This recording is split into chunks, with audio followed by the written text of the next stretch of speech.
প্রকৃতিকে ভালোবাসো, তোমায় হাজার গুণে ফিরিয়ে দেবে। একটি গাছ লাগানো মানে একটি জীবনের আশ্রয় তৈরি করা। বাগান করা শুধু শখ নয়, এটা ধৈর্য, মমতা ও ভালোবাসার চর্চা। মাটিতে সময় দাও, মাটি তোমায় ফল দিয়ে দিবে। প্রতিদিন একটু যত্নে গাছ যেমন বড় হয়, তেমনই ভালোবাসাও বেড়ে ওঠে। গাছ লাগান, পরিবেশ বাঁচান। এটা আমার একটা স্বপ্ন, এটা আমার নিজের করা বাগান।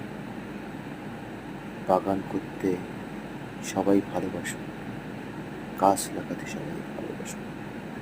প্রকৃতি অবশ্যই আপনাকে ফিরিয়ে দেবে আপনার ভালোবাসা।